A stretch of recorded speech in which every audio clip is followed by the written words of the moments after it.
Disciples told their story of what had happened on the road and how they had recognized Jesus at the breaking of the bread.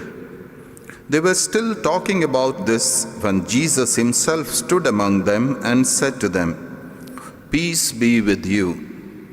In a state of alarm and fright, they thought they were seeing a ghost. But he said, "Why are you so agitated? And why are these doubts rising in your hearts? Look at my hands and feet. Yes, it is I indeed. Touch me and see for yourselves. A ghost has no flesh and bones, as you can see I have." And as he said this, he showed them his hands and feet. Their joy was so great that they could not believe it, and they stood dumbfounded. So he said to them, "Have you anything here to eat?" And they offered him a piece of grilled fish, which he took and ate before their eyes. Then he told them, "This is what I meant when I said, while I was still with you, that everything written about me in the law of Moses, in the prophets, and in the Psalms has to be fulfilled." He then opened their minds to understand the scriptures, and he said to them, "So you see how it is written that the Christ should suffer and on the third day rise from the dead, and that in his name repentance for the forgiveness of sins would be preached to all the nations, beginning from Jerusalem. You are witnesses to this." The Gospel of the Lord. Praise you, Lord Jesus Christ.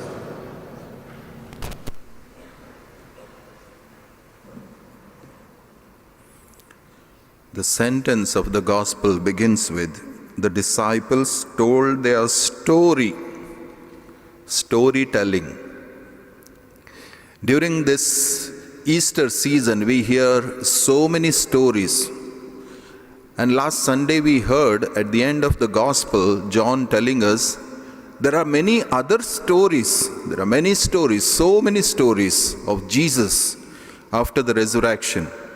But these are recorded here so that you may believe that he is really risen and he is God.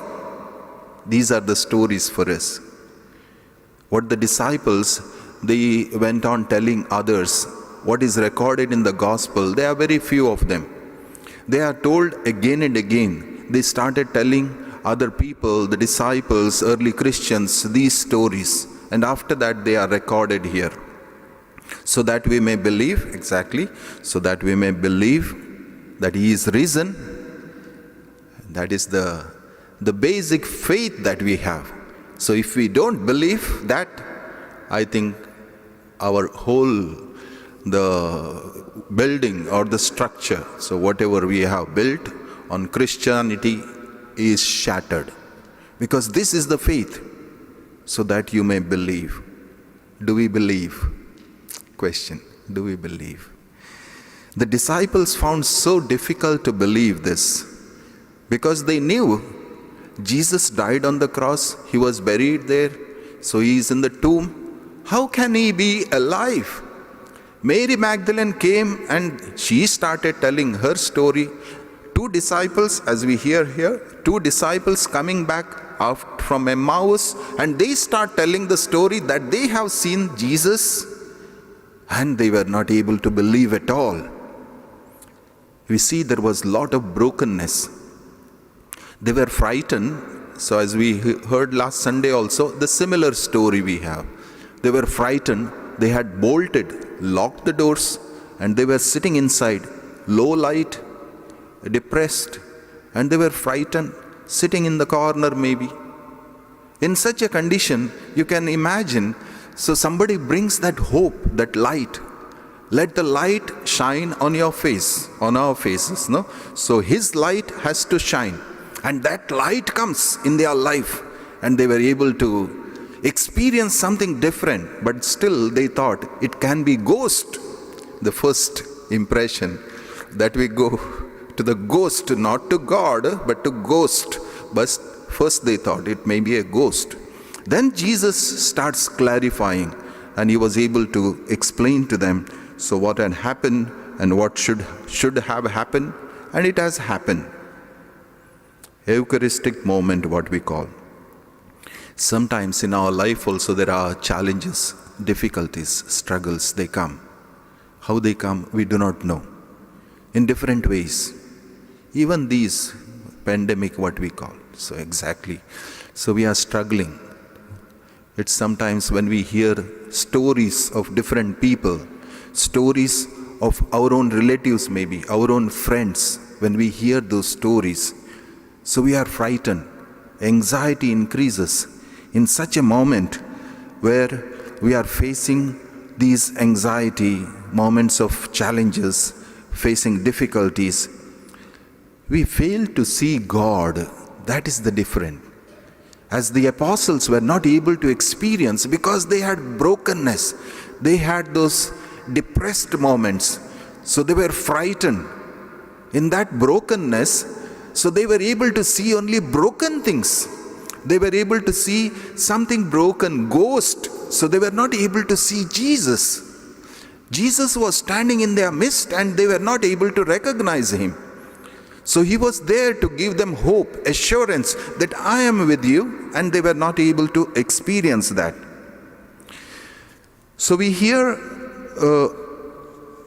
when we consider carefully the gospel, so it tells the truth of the gospel. So what is the truth of the gospel? The disciples were not searching Jesus. They considered Jesus is dead, gone, finished. Everything is over. Jesus comes to them. That is the truth of the gospel. Jesus comes to them in their midst and he stands. In their struggle, in their despair, hopelessness, Jesus comes to them and he gives them hope. And that is the hope, that is the faith. We heard in the first reading how Peter proclaims, and that was the command also, to witness everywhere and to preach the gospel, what Jesus said also. Christ is looking for them and he comes to them. In every moment of our life, maybe brightest moment, maybe the darkest moments, Christ is there. So we don't find him. Even though he is so close to us, we find him, he is very far. That is why we come running more and more. So we can pray from our moment. That particular moment, wherever we are, we can pray and we can find him. Only thing, our minds are filled with cobwebs. No, so they are just dusty. So we need to remove them, that brokenness. Then only we are able to see brightly Jesus standing there, even in the midst of those sufferings and difficulties. Somebody, so sad news maybe in our own families, in our own relatives, maybe in our friends' circle, very, very sad news, death news, such news. In such moments we find very difficult to understand God's ways. God stands in our midst. Jesus stands in our midst. In unexpected ways maybe, in his own time. When we call, maybe we feel that he is not there, but we are able to experience him when we are not expecting him at all, because in his own time, in his own plan, he comes to us, unexpected ways. That is the miracle. The miracle, as Norman Vincent Pele, he says, so we need to expect a miracle and make miracles happen. It's our faith that makes it happen. So when we don't have faith, we are not able to see that miracle. So we need to open our eyes in such moments.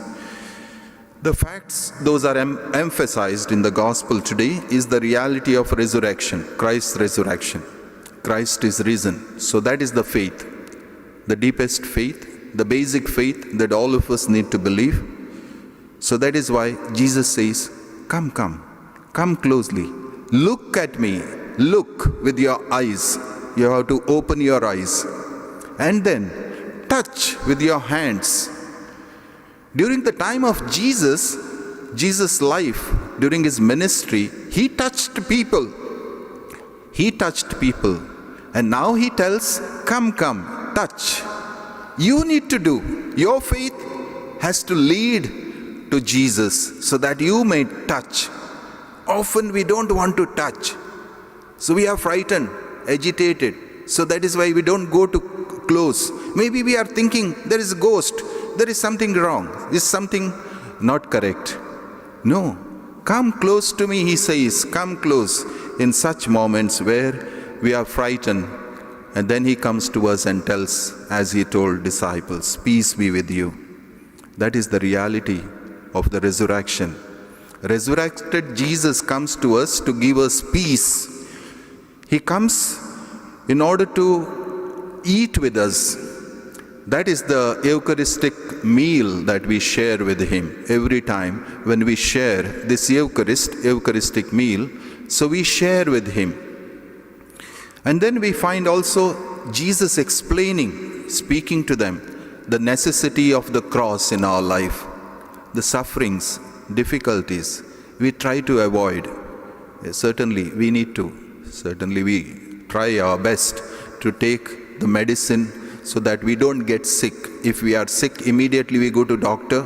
Certainly it is required. But then when it comes, what happens? So our hope should not be shattered. We should not be depressed. The anxiety should not increase so that we don't see Jesus in such moments. But Jesus comes to us in such moments. Therefore he says, the necessity of the cross in our life also, as it happened in the life of Jesus. Thirdly, Jesus also speaks the meaning in the Old Testament prophecies. What was foretold, so that has been fulfilled. It was God's plan. It's God's plan. Sometimes we don't understand. The disciples knew the Old Testament, the prophecies. There are 324 prophecies about Messiah, but they were not able to understand. Jesus tries to tell them again and again prophecy. Prophets told like this, but they were not able to understand. And now, so they were able to understand everything that has been spoken by the prophets in the Old Testament. Jesus gives this meaning, and finally he commissions them to be witnesses, to go out to preach the good news. So let us celebrate this in our families. How can we celebrate in our families? The first thing is the storytelling, sharing with one another. So important in our family life. That strengthens our bond. So when we tell each other, nowadays it is less, isn't it? You just imagine in our families what happens. Do we have time to share with one another what happened during the day? Maybe certain stories, simple things they are, but it helps one another when we share with one another. It strengthens our bond. So we have a lot of things. It's WhatsApp messages and all. Yeah, we have other things. Social medias. Slowly I am telling so that you don't hear also. So these are the things so we are busy with. Why don't we take little more time to share those stories instead of sending somewhere else with our family to strengthen the bond with the family? First is storytelling. The second, the times that we spend together in meals, very important. So once in a way it may happen that I eat different time, another one eats another time, so according to the work and all other things. But sharing meal together, sharing the stories, it has great importance. As it happens in every Eucharist, we share the stories of Jesus and then we are strengthened with the meal. So that is the Eucharistic principle all of us need to follow in our families. As we celebrate this Holy Eucharist, we ask the Lord that He may come in our midst, in our families, as we share the stories. Maybe they are good stories, may not be so good stories, maybe they are struggles, but they are stories. As we share with one another, may Jesus come to us. May Jesus come in our midst during our meals, so that we may be able to share and show our love for one another and strengthen the bond with one another. The family bond is very important in our life as we bind ourselves with the risen Lord. May God and the risen Lord strengthen you, strengthen your families, and strengthen your faith. God bless you.